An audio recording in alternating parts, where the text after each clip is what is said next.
Hello guys, कैसे आप सभी लोग। Welcome to my new channel Guide Nation. आज की इस वाली वीडियो में मैं आपको बताने जा रहा हूँ कि आप कैसे 30+ साउंड इफेक्ट डाउनलोड कर सकते हैं बगैर किसी ऐप की मदद से। तो चलिए वीडियो को शुरू करते हैं।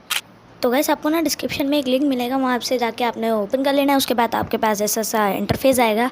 ये ऐप खुलेगी तो मतलब इंटरफेस आएगा, तो इसमें ना आप बहुत सारे साउंड इफेक्ट डाउनलोड कर सकते हैं। जितने मैंने इस वीडियो में यूज़ करें वो भी मैंने सब यहीं से यूज़ करें हैं। तो अगर वीडियो अच्छी लगे तो लाइक शेयर सब्सक्राइब करना। मिलते हैं नेक्स्ट वीडियो में, तब तक के लिए अपना ख्याल रखिएगा। बाय।